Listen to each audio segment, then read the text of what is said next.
Jadi ada seseorang ini, dia itu istilahnya seorang gay. Dan dia ingin datang ke gereja, tapi dia itu takut.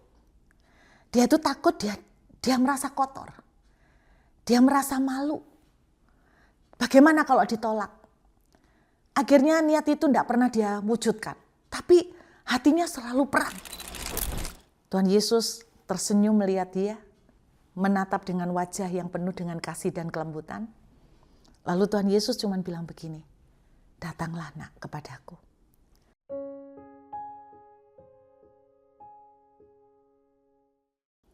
Saudara, saya kagum sekali dengan satu cerita yang beberapa waktu lalu sempat saya saksikan. Jadi ada seseorang ini, dia itu istilahnya seorang gay. Dia tuh merasakan ada seperti pertempuran di dalam hatinya, dalam batinnya. Dia itu kepingin kembali ke Tuhan. Istilahnya tuh dia ingin enggak jadi seperti itu. Dan dia ingin datang ke gereja, tapi dia itu takut. Dia itu takut, dia merasa kotor. Dia merasa malu. Bagaimana kalau ditolak? Akhirnya niat itu enggak pernah dia wujudkan. Tapi hatinya selalu perang. Hatinya selalu suntuk karena dia tuh seperti ada sebuah teriakan. Dia pengen mendapatkan pertolongan Tuhan. Dia cuma datang dengan kata-kata di hatinya. Dia cuma bisa ngomong dengan hatinya.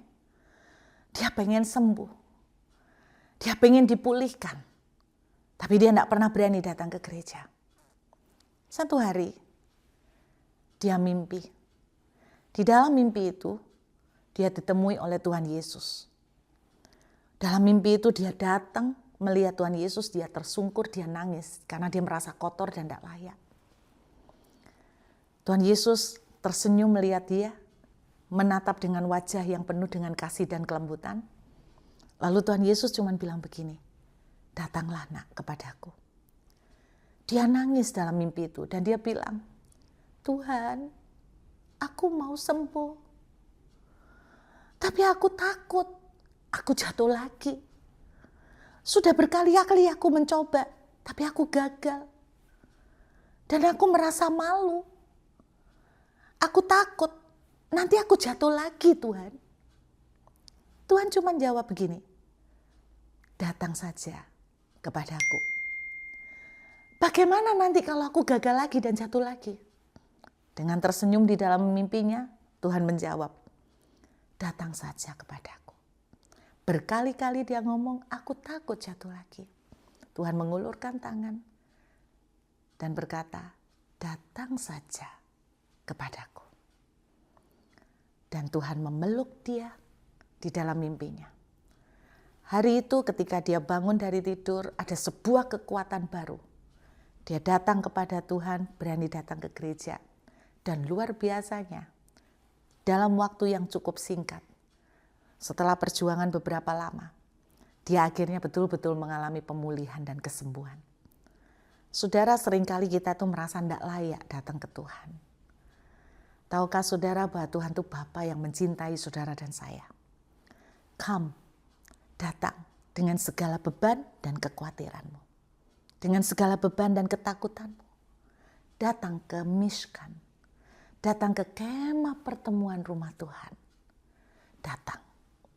Datang saja. Be yourself. Jadilah dirimu sendiri.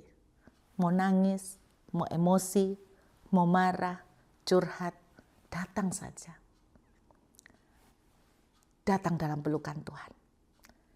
Dan izinkan kasih Tuhan akan tolong dan memampukan kita. Mari yuk kita menghampiri. Kalau kita betul-betul merasakan seperti tidak bisa melihat Tuhan. Saya percaya, jangan putus asa. Jangan putus asa. Karena Tuhan tidak bisa kita lihat. Itu sebabnya kita merasa Tuhan meninggalkan kita. Tapi sesuatu yang tidak bisa kita lihat secara kasat mata bukan berarti tidak ada. Bukan berarti Tuhan meninggalkan kita. Bukankah kita juga tidak bisa melihat oksigen? Tapi bukan berarti itu oksigen tidak ada. Dan kalau kita tidak bisa melihat Tuhan, bukan berarti Tuhan tidak ada di dekat kita. Ingat satu perkara, ingatlah. Aku Immanuel, kata Tuhan. Aku tinggal di dalam kamu. Aku menyertai kamu senantiasa sampai selama-lamanya. Tuhan memberkati.